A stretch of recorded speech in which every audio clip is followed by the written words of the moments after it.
What's up, guys? Haven't posted in a while. Nothing really good to post. Let's see here. Went to Spring Fest.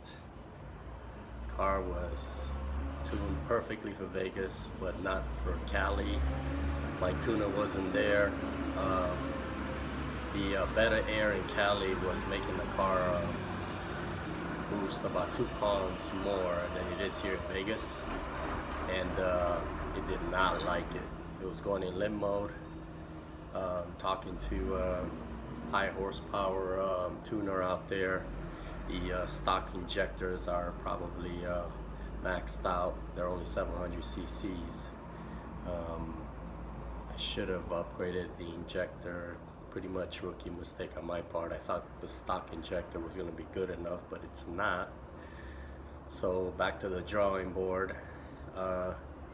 Ordered some 1700 cc injectors, booster pump. Gonna go E85, retune, get ready for mats coming here in Las Vegas end of April. And my tuner will be here. He's here locally, so if I have any issues pop up at the track, hopefully he can take care of that. But stay tuned, subscribe. I'll go in some detail once I get my injectors and my booster pump, and keep you guys updated.